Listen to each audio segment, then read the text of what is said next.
Esto hay que recordar, ¿no? Bien. ¿Qué factores influyen para regular, para que se modifique el pH dentro de la célula? Por supuesto, metabolismo celular. Ahora, este metabolismo celular se va a modificar en función del oxígeno. El oxígeno es el que va a determinar. Los procesos metabólicos generan ácidos, ¿no? Si generan ácido, se debe eliminar los ácidos como protones. Para eso están las bombas de protones. Condiciones extracelulares. El pH de afuera puede afectar, puede modificar. Para ello tenemos los tampones. Todos los factores, metabolismo, la influencia de afuera y los tampones intracelulares. ¿Por qué se debe regular el pH? ¿Por qué es tan importante? Porque las enzimas, miren, proteína, la mitosis, todo lo que suceda en nuestra célula necesita de un pH fisiológico. Las enzimas son las moléculas más sensibles a los cambios de temperatura, de pH, de concentración de sales, de atmósfera. Lo más importante de nuestro cuerpo para que funcione son las enzimas. Y las enzimas dependen de los genes. Nunca hay que olvidar esa relación. Bien. ¿Qué trastornos tenemos cuando se altera el pH?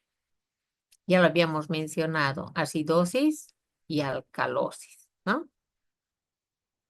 Acidosis puede alterar, igual que la alcalosis, la actividad de las enzimas en los dos casos.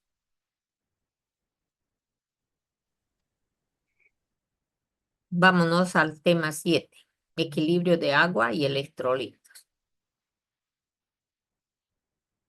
El agua es necesario para que haya ósmosis. Y con esto, la presión osmótica. El agua es el que va a estar facilitando que las concentraciones en diferentes compartimientos sea el fisiológico. ¿Quién le colabora al agua? Los electrolitos. Y lo que no había que olvidar aquí,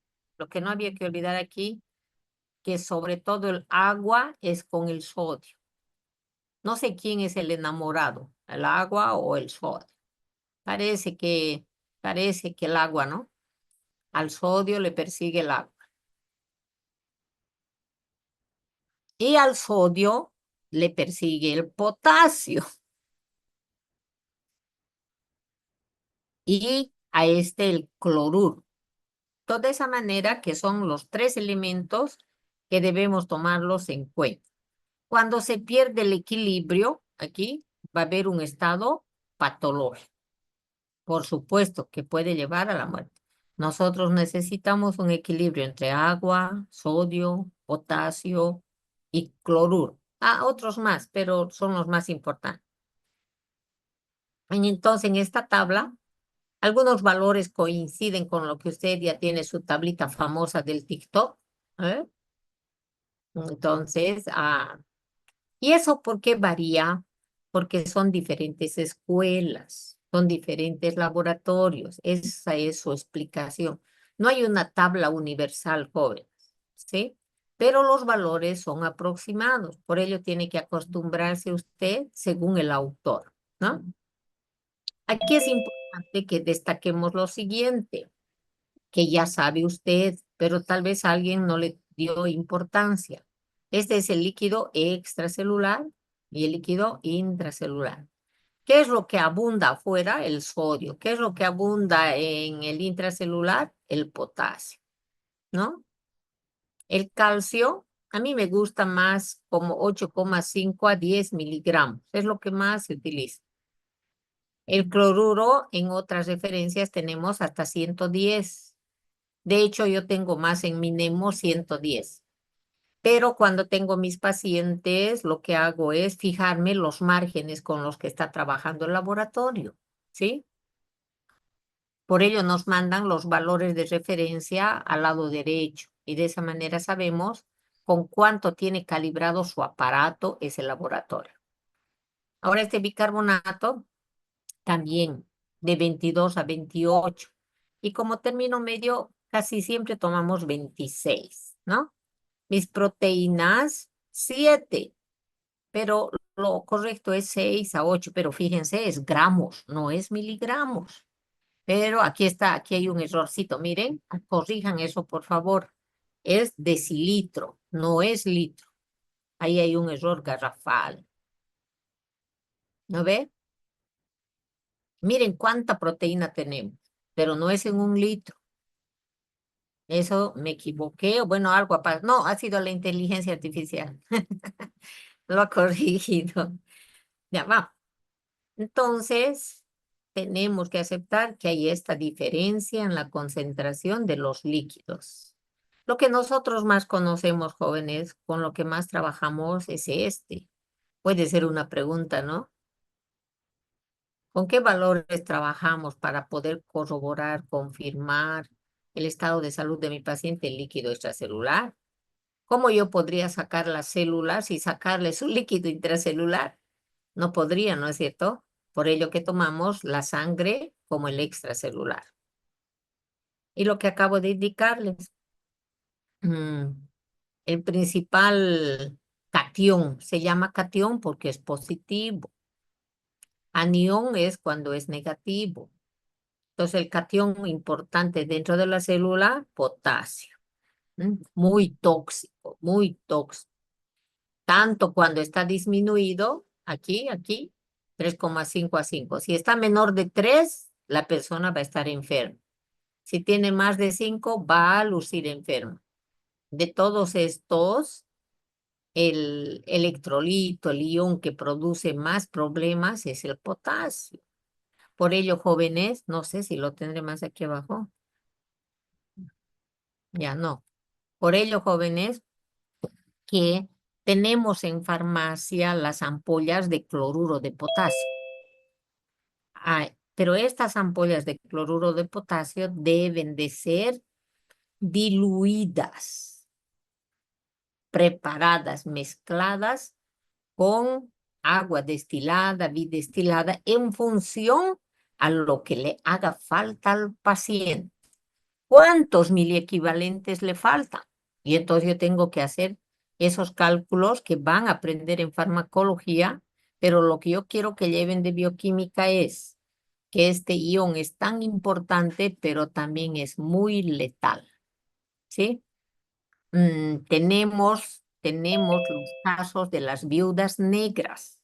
Estos personajes psicopáticos que hacen, se casan el día de la noche de boda, abrazan a su pareja y le clavan en la región escapular una aguja, jeringa con potasio.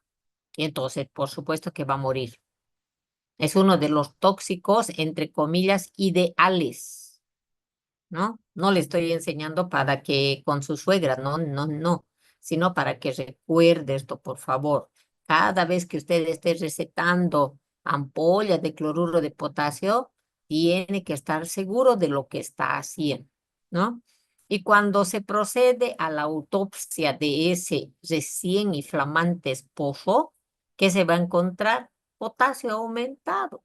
¿Y qué va a decir el fiscal? ¿Qué va a decir el médico forense? Bueno, es que ya estaba en lisis, hubo lisis. Cuando se tomó la sangre del cadáver, entró en hemólisis y el potasio intracelular salió al extracelular. O sea que no hay forma de demostrar. La única forma es, en la primera etapa de la autopsia, se debe revisar al cadáver sin ropa. Y cuando está así sin ropa, se debe buscar toda la superficie de la piel donde ha podido picarle un insecto o pincharle una aguja. Y entonces ahí, no es ciencia ficción, jóvenes, sucede esto, van a darle una miradita. También es muy peligroso porque los hermanos Zapana, a ver, van a poner ahí, van a buscar, van a entretenerse. Hace, no sé si 2 o 3 años, una madre vio que sus dos jóvenes hijos estaban flojos.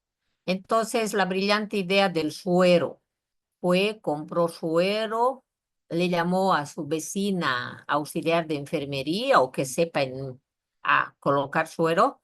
Y luego esta señora le dijo, pero debe ponerle potasio más, póngale vitamina C y no sé cuántas. Y la señora fue, compró y colocó ella, no me hacía los sueros, y ella se fue al mercado, volvió y los dos hijos estaban muertos. No es y esto ha pasado en Santa Cruz. Bueno, hay muchos casos, hay muchos casos. Por ello, por favor, hay que recordar, al año usted va a avanzar eso en fármaco, pero también en cirugía, porque es muy importante la dilución del potasio. Así como es tan importante, pero también puede aquello, ¿no? El agua se mueve. Ese movimiento se llama ósmosis. Y eso está controlado por la osmolaridad o lo mismo, en este caso, osmolaridad. ¿Dónde está más concentrado? Afuera. Entonces el agua saldrá. Y a la inversa, si está más concentrado dentro de la célula, el agua entrará. Ya hemos visto nosotros de 280 a 295, 285 a 290, dependiendo de la escuela, pero no va a pasar de los 300, ¿no ve? Ahora, ¿cómo se calcula esta osmolaridad? Ya lo hemos visto en la clase pasada, pero por su importancia se repite. Laboratorio le da el valor de sodio, el valor de glucosa, el valor de la urea y usted lo multiplica por 0,22, ¿se acuerda? Eso hemos visto el viernes. Laboratorio le va a dar valores de sodio, glucosa y urea. Y para conseguir boom, yo en el examen también le voy a dar así, valor de sodio, glucosa y de urea. Usted lo va a multiplicar por 0,22, tiene el boom. Ahora, no va a poder, no va a poder dividir, ¿no? Tendrá que hacer un intento sin máquina calculadora, ¿no? O por lo menos aquí va a poder multiplicar, pues, ¿no ve? Va a poder multiplicar. Bien, de esta manera se va a calcular la osmolaridad. ¿Qué significa boom? En la clase pasada ya lo vimos. Nitrógeno ureico en sangre. Ahora sí, en la práctica, jóvenes, en la práctica, escuchen bien, por la rapidez, podemos tomar la osmolaridad solamente con sodio en una persona que no sea diabética ni que tenga presión arterial. Le dan sodio, lo multiplica por 2 y usted ya tiene más menos porque esto no es significativo. Hagan la prueba, ¿no? Una glucosa de 100 dividido entre 18, un boom o dividido entre 2,8. Todo este factor es insignificante en una persona que no tenga presión arterial ni que sea diabética. Por ello, en la práctica, casi siempre en el hospital se multiplica por 2 el sodio y ya se tiene la osmolaridad. ¿Sí? Ahora bien, sin embargo, mire, aquí está. En las personas que tengan diabetes o que tengan insuficiencia renal, entonces es importante tomar en cuenta estos dos factores, el último y el penúltimo. Cuando la hiperglucemia es grande, aumenta la osmolaridad y va a ser superior al intracelular. ¿Por qué? Porque esta glucosa atraviesa lentamente en una diabetes. Entonces, más concentrado está afuera y el agua de dentro de la célula se va a salir al extracelular. Recuerde que el agua está ahí para diluir, para diluir. Hay que leerlo esto bastantes veces. La concentración de sodio, la natriemia, disminuye la concentración cuanto más agua hay, obvio, obvio. A ver, si yo en un vaso de agua coloco una cuchara de sal y le aumento el doble de agua, ¿qué pasa con la concentración del sodio? Disminuye. Otra vez, un vaso de agua, una cuchara de sal, lo muevo y ya tiene una concentración X. Pero si le aumento otro vaso de agua, ¿qué pasó con la concentración de sodio? Se diluyó. Lo mismo pasa aquí. Cuanto más agua tenga mi paciente, cuanto más edematizado esté mi paciente, cuanto más insuficiencia renal tenga porque tiene una hipertensión arterial de mucho tiempo, retiene más líquido. Por lo tanto, el sodio pareciera que es menor, ¿sí? Entonces, esta concentración de sodio, que tendría que estar en 145 miliequivalentes, va a disminuir 1,5 por cada 100 miligramos por decilitro de glucosa. Entonces, un señor que tenga 500 de glucemia, lo normal que era 100, entonces tiene 400 miligramos de más. Entonces 400 hay que multiplicar por 1,6.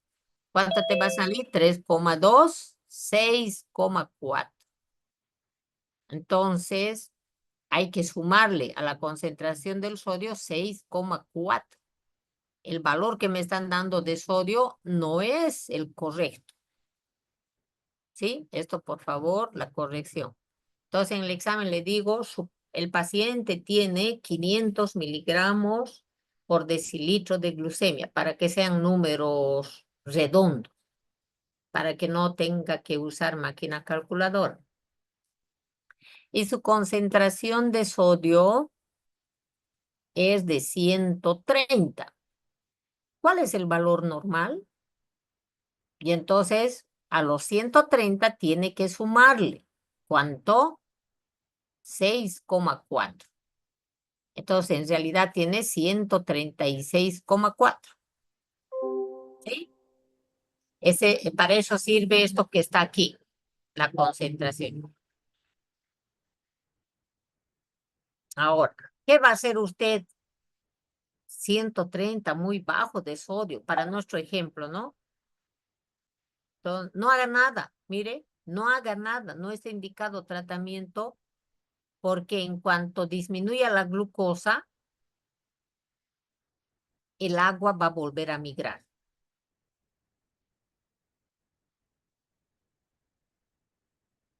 Bien, ¿qué es azoemia? Azo significa nitrógeno. Emia, concentración en sangre. Azoemia es concentración de compuestos nitrogenados en sangre. Se utiliza este término cuando los compuestos nitrogenados que normalmente tenemos aumentan en concentración. Este paciente tiene azoemia o está en azoemia cuando sus compuestos nitrogenados están más arriba de lo normal o lo de referencia. Entonces, en esta azoemia también aumenta. En una insuficiencia renal va a aumentar la tonicidad, la osmolaridad. Oh, no debemos olvidar esto, que los doctores bioquímicos también son humanos, igual que los médicos. Entonces, miren, los cambios pueden ser errores. Por ello, todos los de salud debemos de estar con los 5 sentidos cuando trabajamos. No puede estar un doctor bioquímico con su celular, igual que un médico no puede estar con su celular, ¿no? Por ello, la clínica es la madre de la medicina, del diagnóstico. Tiene que estar, no, no, mi paciente estaba así, no puede ser que tenga este valor. Y con autoridad usted puede pedir que repita. En el hospital se tiene esa obligación de no tirar los sueros, de no desechar, ¿no? Entonces, de esa manera estamos hablando de una pseudo. ¿Qué quiere decir pseudo? Falso. Hiponatremia. Entonces usted dice, tiene hipo y empieza a administrarle suero fisiológico. No, para ello usted tiene que hacer el examen físico, tiene que examinar esa cavidad oral, tiene que ver el turgor de la piel para realmente saber si está deshidratado o está superhidratado su paciente. Eso va a aprender al año en semiología, ¿no? Bien, entonces lo que hay que recordar es que cuando la persona tenga hiperlipidemia, aumentados sus lípidos, cuando tenga diabetes o cuando tenga insuficiencia renal, los valores de sodio hay que interpretarlos con mucha inteligencia. Y como le anoto aquí, en la actualidad, en el mundo, menos en Bolivia, se tienen máquinas que miden de manera más eficiente estos compuestos y entonces ya no hay tanto este problema. Pero en nuestro medio seguimos trabajando con los aparatos antiguos. Bien, en anatomía usted aprendió qué significa esto. Hiato, ¿no ve? Quiere decir agujero, vacío. En bioquímica utilizamos eso.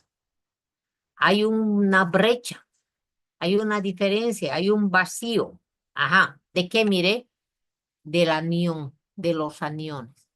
¿Qué son aniones? Todos aquellos compuestos químicos que tienen una carga negativa.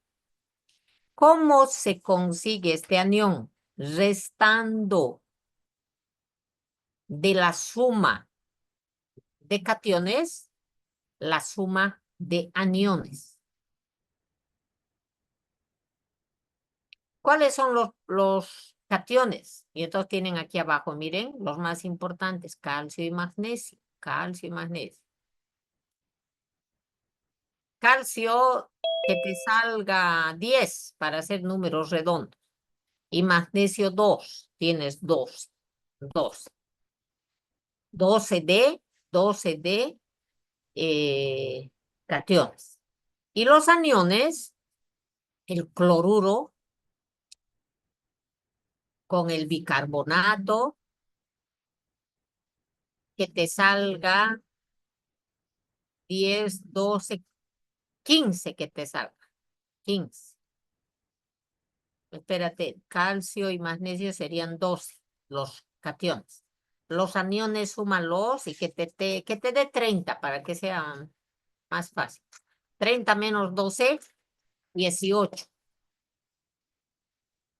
¿Cuánto es el anión hiato en este ejemplo? 18.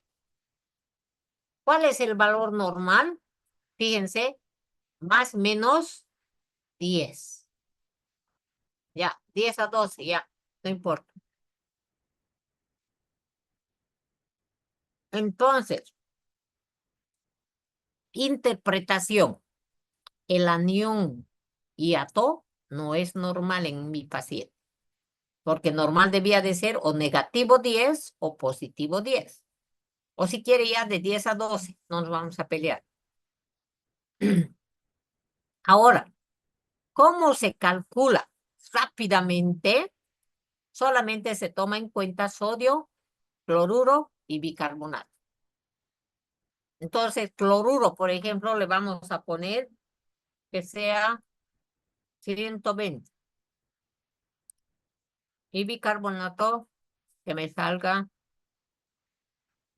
30. A ver si me sale. Entonces son 150. Y del sodio, poquito más le voy a poner aquí. Miren, cloruro 130, el bicarbonato 40, 170. Y el sodio, voy a exagerar, que me salga, no, 140. 140 menos 170, ¿cuánto me sale? 30, ¿no ve? 30. Ahora yo esos 30 comparo con esto. 30 es mayor que 10, sí. El valor normal era hasta 10. Entonces ahí que digo, mi paciente tiene un anión hiato anormal. Bien, ¿cuándo debo pedir anión hiato? Miren, cuando el pH es menor del normal, cuando hay acidosis. Cuando mi paciente está con acidosis, debo pedir anión hiato. Bien, en la acidosis puede haber una acidosis hiperclorémica. El cloro, el cloruro está aumentado. En ese caso no se altera el anión. El anión va a estar con 6, con 8, con 9, con 10. Pero como en este caso que hemos calculado me salió más de 10. Entonces mi paciente o es diabético, cetoacidosis, o no tiene oxígeno, por eso está con acidosis láctica, o tiene una intoxicación con tóxicos de afuera, o insuficiencia renal crónica. Si tiene alcalosis, no debo pedir anión hiato, no debo calcular. ¿Sí? ¿Se entiende, verdad?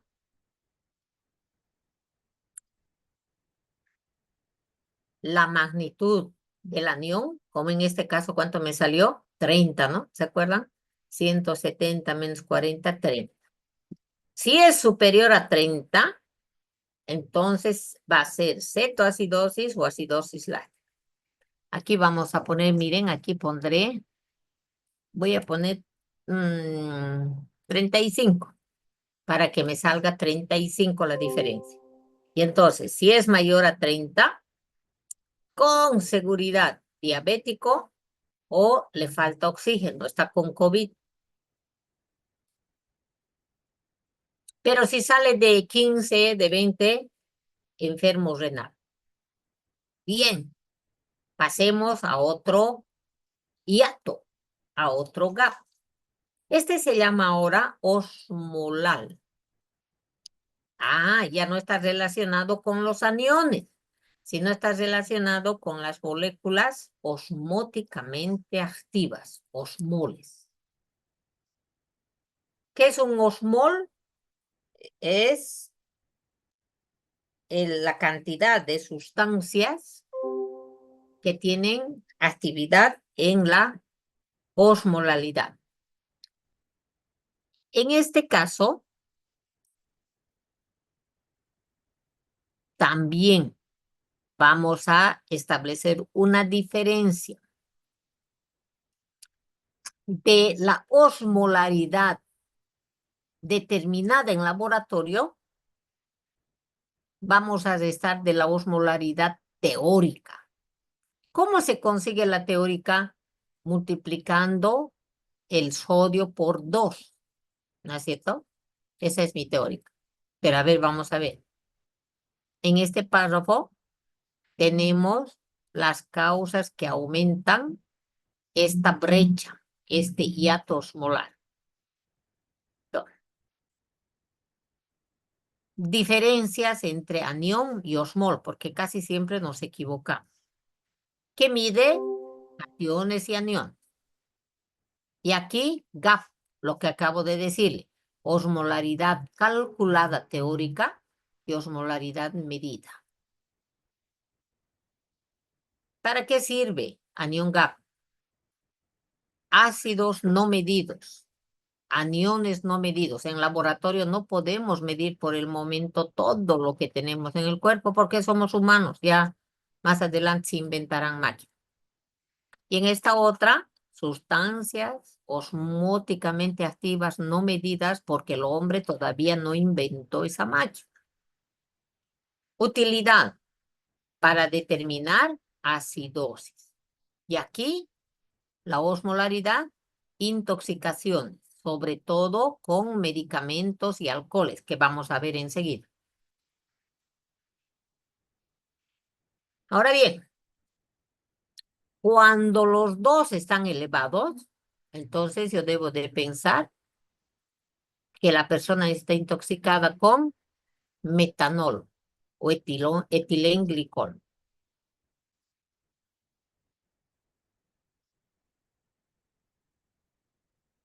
Solamente el osmol gap está elevado.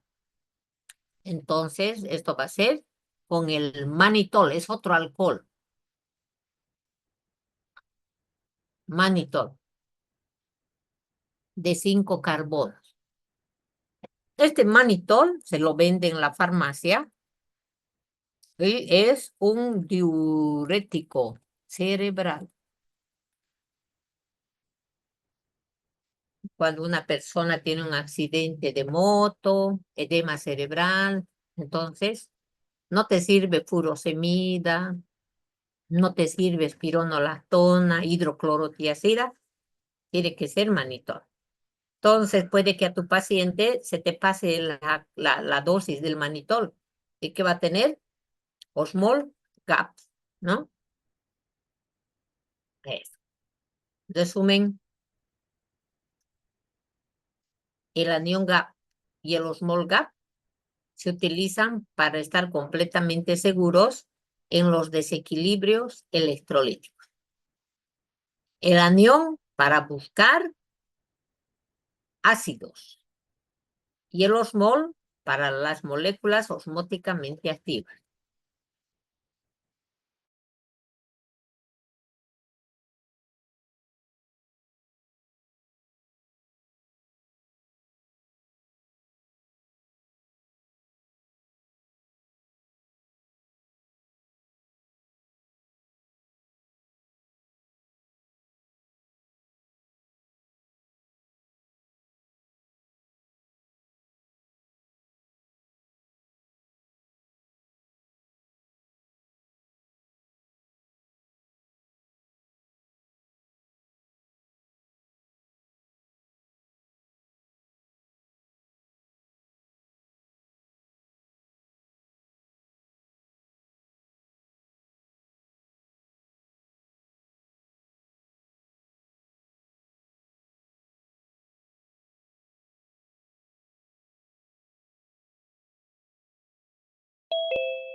Micrófonos.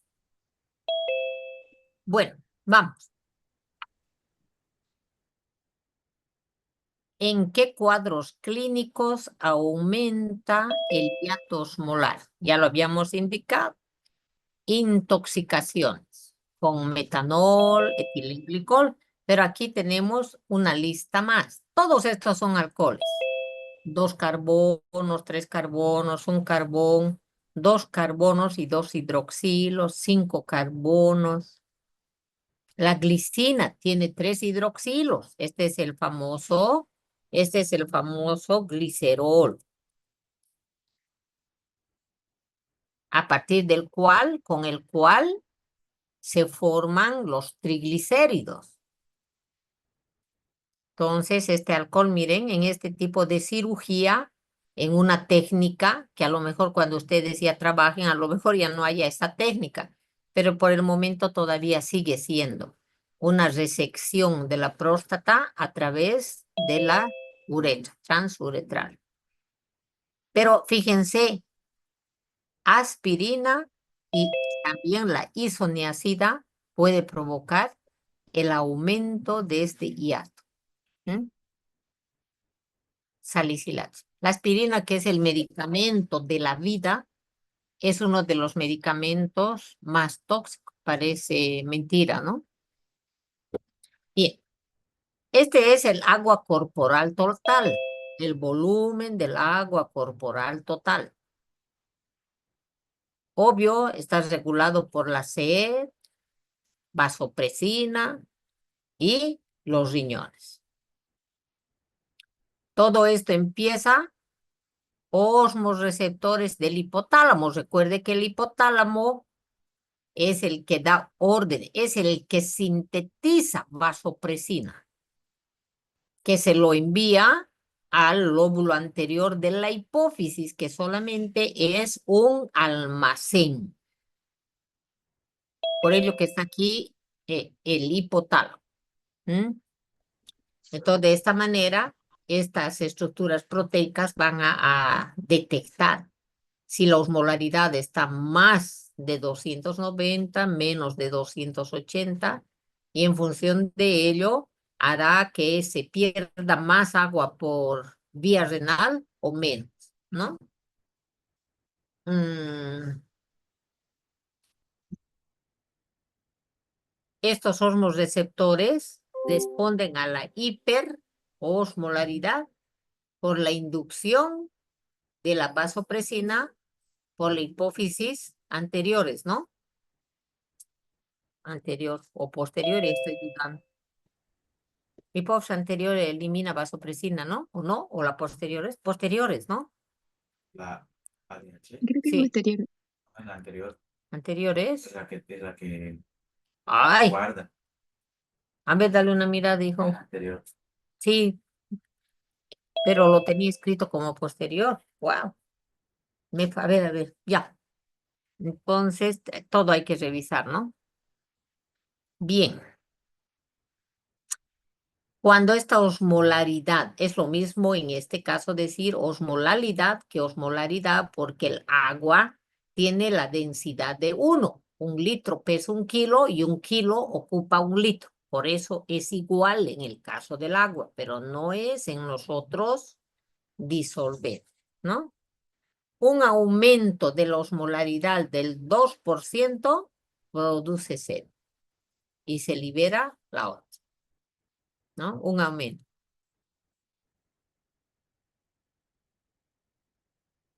Bien, esto repite nomás.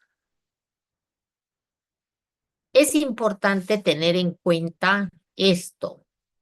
¿Qué es un electrolito? Todo agente químico que en el seno del agua se disocia o ioniza en pedazos que van a tener carga eléctrica y que conduce la corriente eléctrica. Así todo completo. ¿Cómo decimos? No. Ahí está escrito. Posteriores bobitas, aquí donde está hoy y aquí. Sí, estaba bien escrito entonces, pero no sé por qué se me ve. Lóbulo posterior, ¿ya? Gracias, bebé. ¿Qué es un electrolito? Un agente químico que dentro del agua se disocia en fragmentos que van a tener carga positiva, carga eléctrica positiva o negativa. Unos serán positivos y que conducen la corriente eléctrica. Eso es lo importante. Ahora bien, esa es la primera idea. A la temperatura de 25, no dice 37, porque son experimentos de los químicos. A la temperatura ambiente de 25, el agua se disocia, se rompe espontáneamente. Fíjense, 10⁻⁷ o 1 de cada 10⁻⁷ moléculas. 1 de cada 10⁻⁷ se rompen y me van a dar 0, tan, tan, tan, tan, 10⁻⁷. Pero en el caso del agua va a ser un pedazo positivo y el otro negativo, que es el hidróxido. Entonces, los grandes químicos han calculado que de cada 555 moles de agua, solamente ni siquiera una, ¿no? Ni siquiera un mol, sino 0,0007001 en la porción 7 se disocia. De 555 moles, 0, a las 7 llegan a disociarse. El agua se rompe, por lo tanto el agua se comporta como electrolito. Esa es una figura que hay que manejar. Y si se rompe, si se disocia, me da hidrógeno, protones, me va a dar potencial de hidrógeno, me va a dar sindicato de protones, que es el pH. ¿Mm? Esta es una molécula de agua, el oxígeno, sus dos hidrógenos, con otra, y entonces a esta le toca. A esta es la molécula 0,000 tantos que se va a disociar. Y entonces uno de estos protones se los regala a este. Y se convierte en hidronio o hidroxonio. Fíjese que este tiene 3 protones. Casi siempre lo representamos nosotros hidroxilo más protón, pero los grandes químicos dicen no es correcto. Lo correcto es que el protón de este tiene que irse a este, ¿sí? No se puede, no se debe representar. Esta es una diapositiva del libro de bioquímica de Leninger, ¿sí? Leninger. Pueden verlo en la biblioteca, es un libro Leninger, ¿sí? Libro de bioquímica. Es muy bioquímica, no es muy clínico, pero lo mejor para un bioquímico. Ahora, esto ya vimos, ¿no? ¿Wawa, se acuerdan? ¿O no? ¿No ve de aquí la clase pasada empecé o no?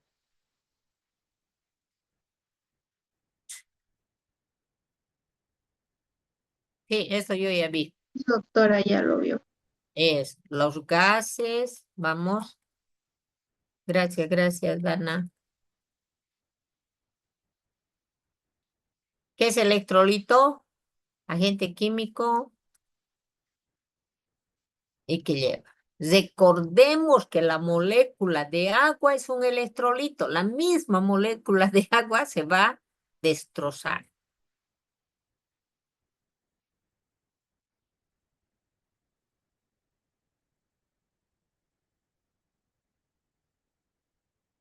¿Por qué necesito este tema de la fragmentación? Sobre todo para mantener el pH en sus valores. Y de ello depende como lo que les dije al principio de la clase. Si el pH está normal, sobre todo, todas las moléculas, pero sobre todo las enzimas van a estar felices. Una vez más, potasio, sodio, pero siempre en el líquido extracelular. En la otra tabla, fíjense que solamente estaba hasta 5, no sé si se dio cuenta. Entonces, para que se vea que de acuerdo a la escuela americana, europea, va a ir cambiando.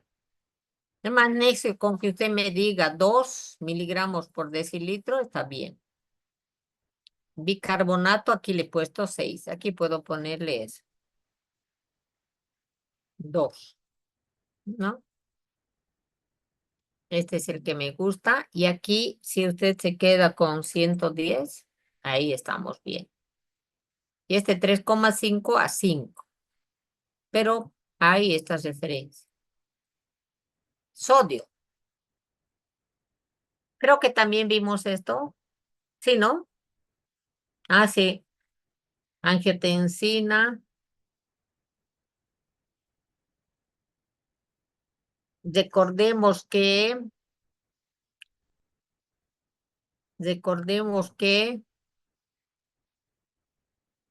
cuando el riñón detecta que la presión arterial bajó, libera renina. Ahí empieza. Y la renina va a hacer que se libere angiotensinógeno, que angiotensinógeno y me va a dar angiotensina 1, que por la acción de la ECA, por esta, se va a convertir en angiotensina 2. Entonces, lo que tiene que quedar en la cabecita es que el riñón detecta disminución de presión arterial, inicia, libera renina. Bien, el hígado libera angiotensinógeno y el pulmón libera esta enzima convertidora de angiotensina. Esta enzima convierte la angiotensina 1 en 2. La 2 es la activa. Quizás para recordarlo, mejor sería ponerlo aquí, ¿no? Angiotensina 2. En ningún libro lo he visto, pero en este momento quizás le puede facilitar eso. Bien, entonces, este angiotensina 2 hace que la corteza suprarrenal libere la aldosterona. Por eso se llama sistema renina, angiotensina, aldosterona. ¿Qué hace la aldosterona? Reabsorbe sodio. Si reabsorbe sodio, el agua va a ir detrás del sodio.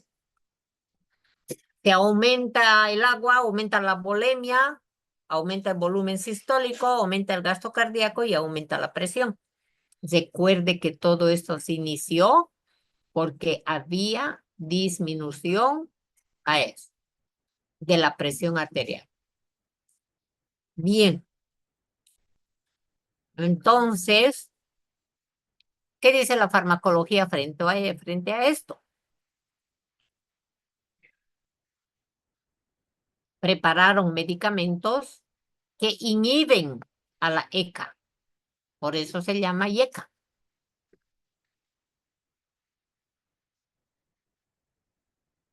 ¿Qué son los IECA?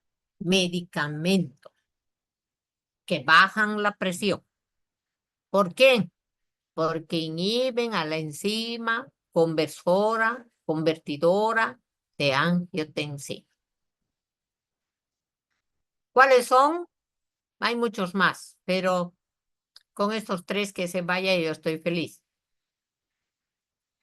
Captoprilo o captopril y los demás que están anotados ahí. Bien, estos son los medicamentos que más se utilizan, pero tienen un problema, eso avanzarán en farmacología. Pueden en algunos casos provocar insuficiencia renal y tos. Esto hay que tomarlo en cuenta, esa es la parte tóxica de estos medicamentos. Por ello, cuando un paciente de 50 años tengo una tos que no pasa con nada, entonces mi historia clínica. ¿Tiene presión arterial? Sí, pero la controlo. ¿Qué toma? Enalapril. ¿Qué tiempo? 5 años, no importa, 5 años, algunos más o algunos antes. Ahí está. Le reviso la garganta, no tiene signos de infección del respiratoria aguda, no tiene faringoamigdalitis ni viral, ni bacteriana, que es el efecto tóxico de estos medicamentos. Entonces es cuestión de cambiar por los ARA, antagonistas de los receptores de la angiotensina. Entonces aquí estarán el losartán, valsartán. Bueno, vamos. Eso es farmacología, toxicología. Verán en tercero y en quinto año. Vamos. Acuérdense que habíamos hablado del PNA, péptido natriurético. ¿Sí? Las aurículas del corazón se defienden ante el aumento. ¿Esto qué era? Cuando disminuía, ¿no? Aquí es cuando aumenta. El PNA sirve cuando aumenta la presión arterial. ¿Qué es? Natriurético. Hace que se orine sodio y con esto el agua y con esto baja la bulimia. Ajá. Hay otros factores. Hay sustancias como la OUA vaina, una vaina esta, ¿sí? Que se obtiene de vegetales. Esta OUA vaina, que se lo estudia junto con los digitálicos para la insuficiencia cardíaca, inducen a la pérdida de sodio. ¿Por qué? Porque inhiben a esta enzima de la bomba de sodio y potasio. Sodio, potasio, ATPasa.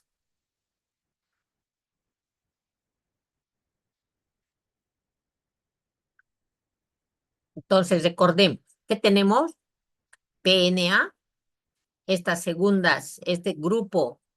segundo grupo, semejantes a la OU-abaína, ¿sí? Estos que estamos indicando tienen 28 aminoácidos.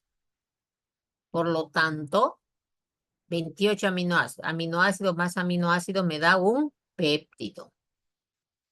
Lo que quiero que manejen es que los péptidos son tan importantes, por ello que aquí yo tengo péptido, miren, péptido natriurético atrial o auricular.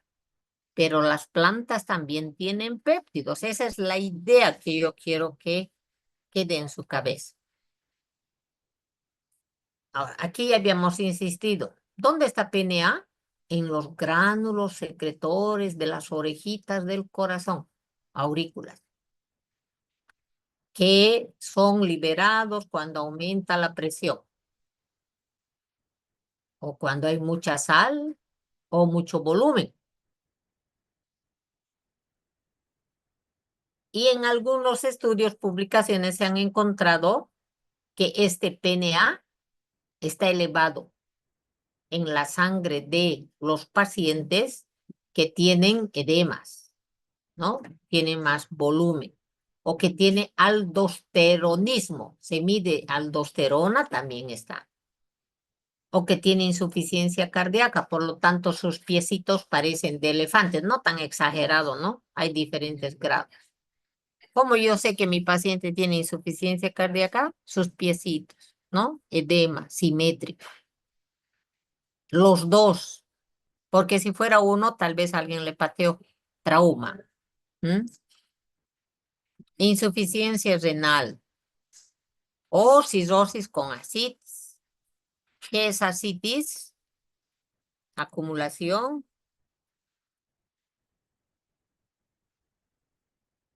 de líquido en el espacio peritoneal por disminución de la presión oncótica.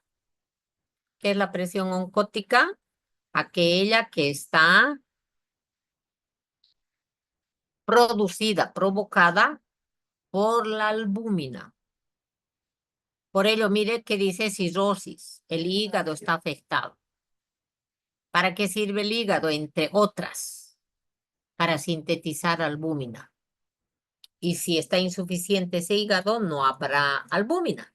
Por ello que cuando usted tenga ese paciente con abdomen desproporcionado, debe sospechar insuficiencia hepática. Debe de pedir albúmina. Y entonces esta albúmina estará en 2,5 y puede hacer pruebas de amoniemia. Amoniemia. Cuando el hígado esté insuficiente, amonio en sangre y albúmina son los parámetros que le van a ayudar a ese diagnóstico. Ahora bien, algunos pacientes que tienen síndrome nefrótico tienen PNA disminuido. Claro, pierden proteína, ¿no? A ver, no sé qué quería comentar aquí. Mm, mm, mm, mm, mm. Ya. cuando la presión arterial está aumentada, también se pone en funcionamiento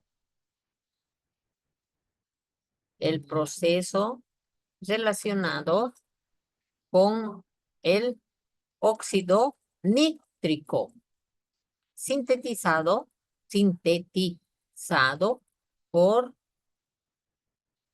las células endoteliales de las arterias con intervención de la óxido nítrico sintetasa. Entonces, cuando la presión está aumentada, entonces el óxido nítrico, ay, sintetasa. El óxido nítrico provoca la vasodilatación. Dilatación. Entonces, si hay vasodilatación, disminuye la resistencia periférica vascular y con ello disminuye la presión arterial. ¿Se entiende, verdad? Provoca la vasodilatación, con ello la disminución de la resistencia periférica vascular y con ello que disminuya la presión arterial. Ahora, esto no puede ser indefinido. No puede estar el óxido nítrico bajando, bajando, bajando, sigue bajando, ¿no? Todo este sistema, no. El óxido nítrico será destruido por el paquete enzimático 5', no sé escribir 5'. ¿Con qué se escribe la 5'? Arribita pónganle, ¿no? Fosfodiesterasa. Es mucho más bonito. A ver, en la pizarra les voy a explicar eso. Porque de lo contrario me bajaría la presión, ¿no es cierto?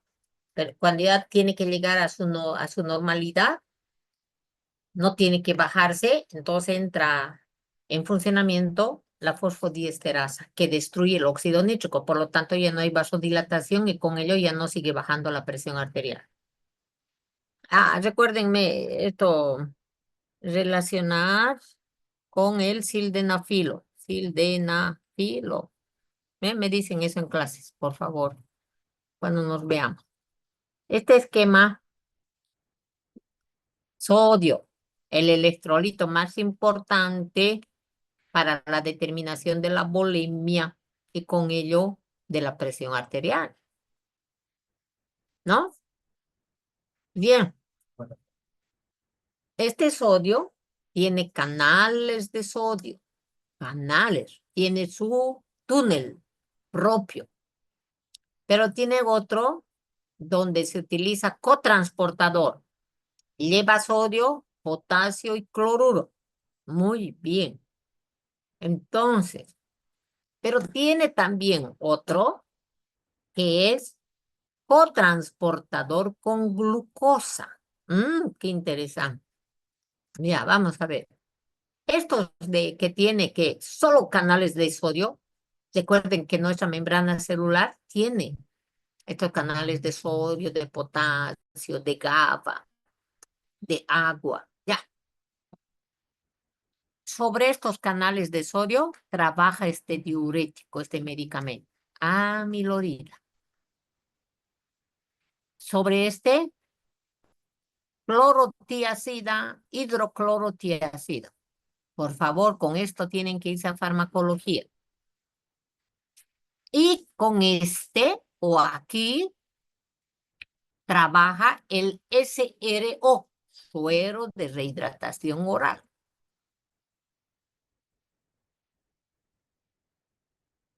Bien, su reabsorción del sodio, reabsorción, depende, como hemos visto, de la angiotensina 2 y ECA, ¿no? ECA, lo que acabamos de ver. ¿Qué hace la angiotensina 2? Reabsorbe sodio. Pero además se trae un ayudante a la aldosterona. ¿Qué hace la aldosterona? También reabsorbe. Y solamente aquí, para no olvidarme, le he puesto, pero recuerde el factor o el péptido, es lo mismo. Este excreta, no reabsorbe, excreta.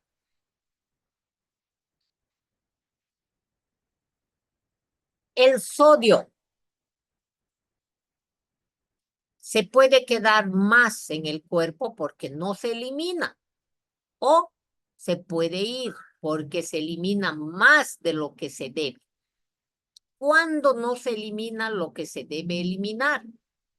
Cuando la persona tiene insuficiencia cardíaca congestiva, por eso tiene sus piecitos de elefante, tiene edema en los pies.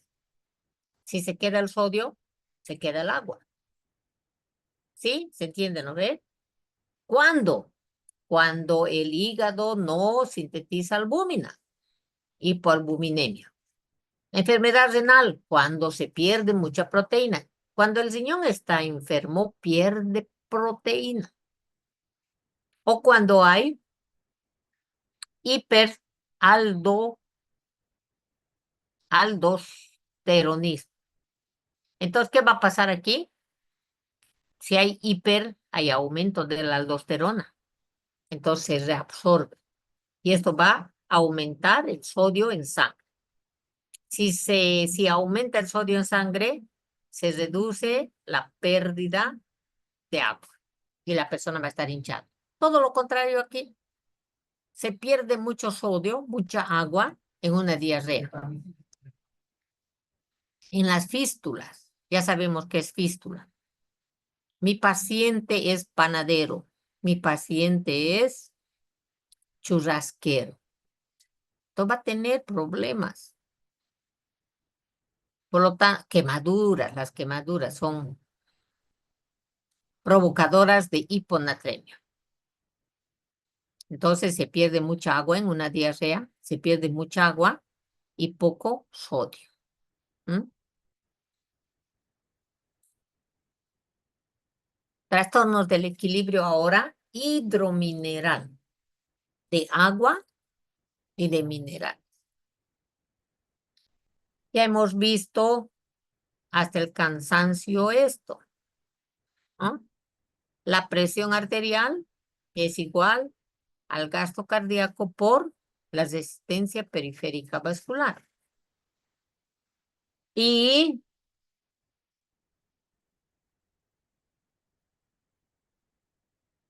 el gasto cardíaco es igual a la frecuencia cardíaca por volumen sistólico. Esto véanlo, trabájenlo. Y el volumen sistólico depende de la volemia. Y la volemia depende del agua. Y el agua depende del sodio. Así es. Ojalá nunca más se les olvide. Y la resistencia periférica vascular depende de vasoconstricción, vasodilatación. Por ello que cuando hace mucha calor, los pacientes tienen una caída de su presión arterial, porque va a haber vasodilatación. Y cuando hace frío, las personas tienen aumento de su presión, porque va a haber vasoconstricción. Y entonces te puede doler la cabeza con tus pacientes. Pero si tomas su tableta, es que está haciendo frío, o lo que acabo de decir, o está haciendo calor. Ahora, la resistencia periférica vascular también depende del colesterol, de la arteriosclerosis.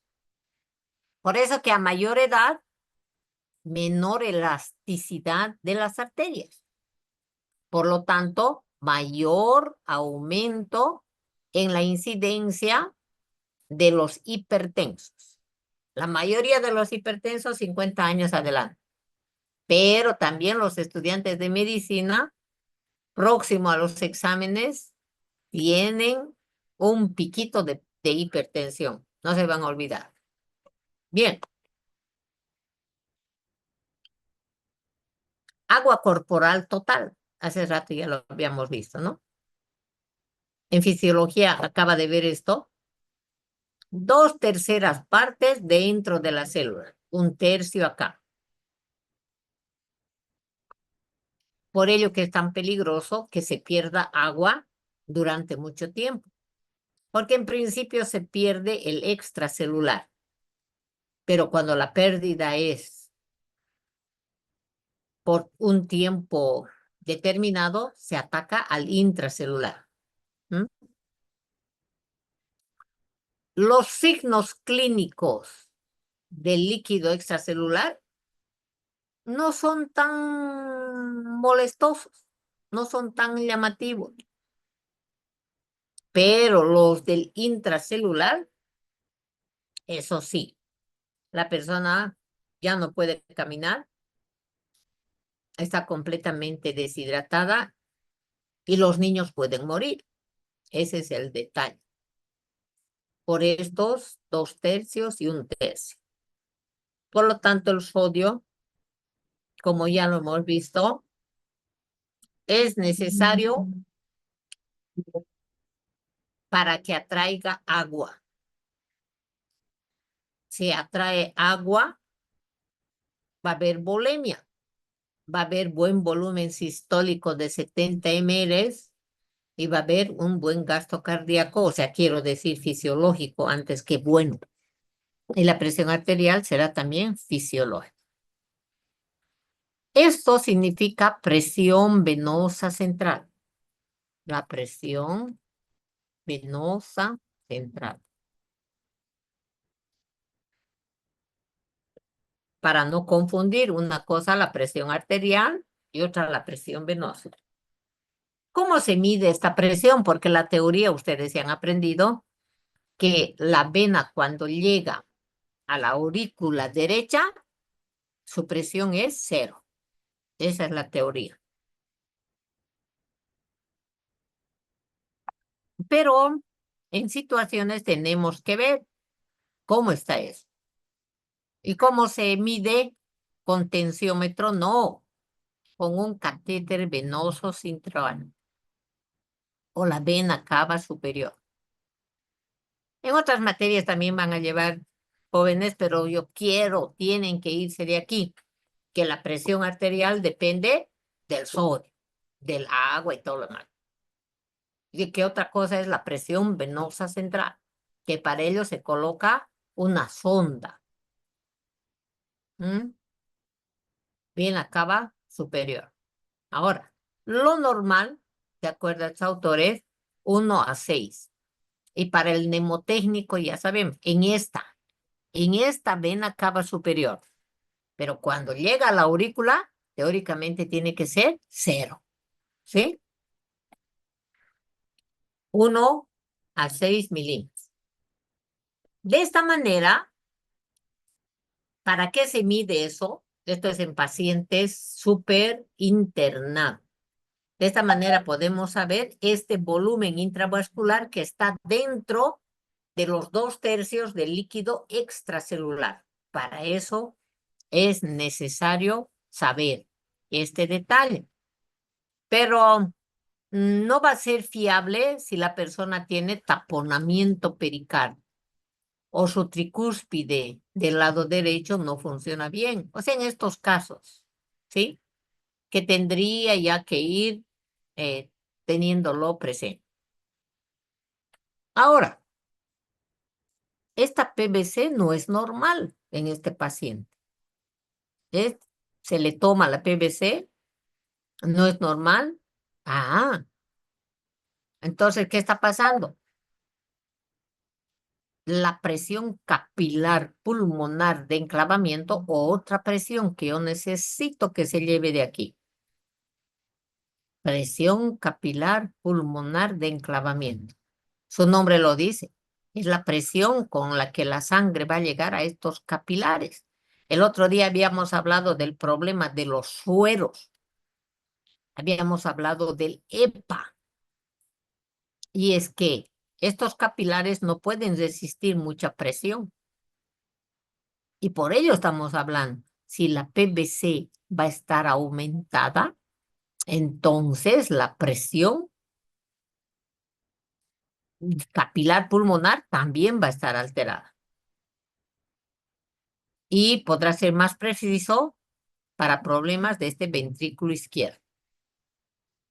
Aquí en esta imagen, cómo se va a introducir este catéter para este lado de la aurícula derecha. Evidentemente no todos vamos a hacer esto, pero tenemos que tener esa idea. Serán los terapistas y demás que van a poder, o los de emergencias, ¿no? Para eso se lo he dedicado, se lo he dejado aquí, ¿no? Entonces, este rojo mide la presión venosa central para las transfusiones, esta para nutrición parenteral y esta luz proximal para la toma de muestras. Entonces, va a tener triple entrada. De esta manera se va a poder salvar la vida a esta persona. Está muy bonito esta presión pulmonar de enclavamiento, 5 a 10. Eso hay que memorizar para el año, para neumología. Esto va a ser muy importante. ¿Sí? Un aumento de esta PVC, la presión venosa central, el exceso de eso, esto que es el suero. El suero que va a aumentar el volumen. Por lo tanto, eso es lo que trataba de decirle el viernes pasado. El uso del suero innecesario aumenta el volumen extracelular y ahí está el intravascular. Y entonces, si aumenta el intravascular, va a aumentar la presión venosa central. Y si aumenta eso, va a aumentar la presión capilar pulmonar de enclavamiento. Y esto va a producir edema. Ojalá con esto ya quede completamente, ¿no? Ahora, en este adulto ideal de 70 kilos que habíamos hablado, ¿no? Si hay un aumento de 3 litros, entonces con 3 litros recién se puede evidenciar el edema. Fíjense cómo de tan seguros nuestro cuerpo. O sea, cuánto de suero le ponen a ese paciente para que llegue a morir al San Juan de Dios.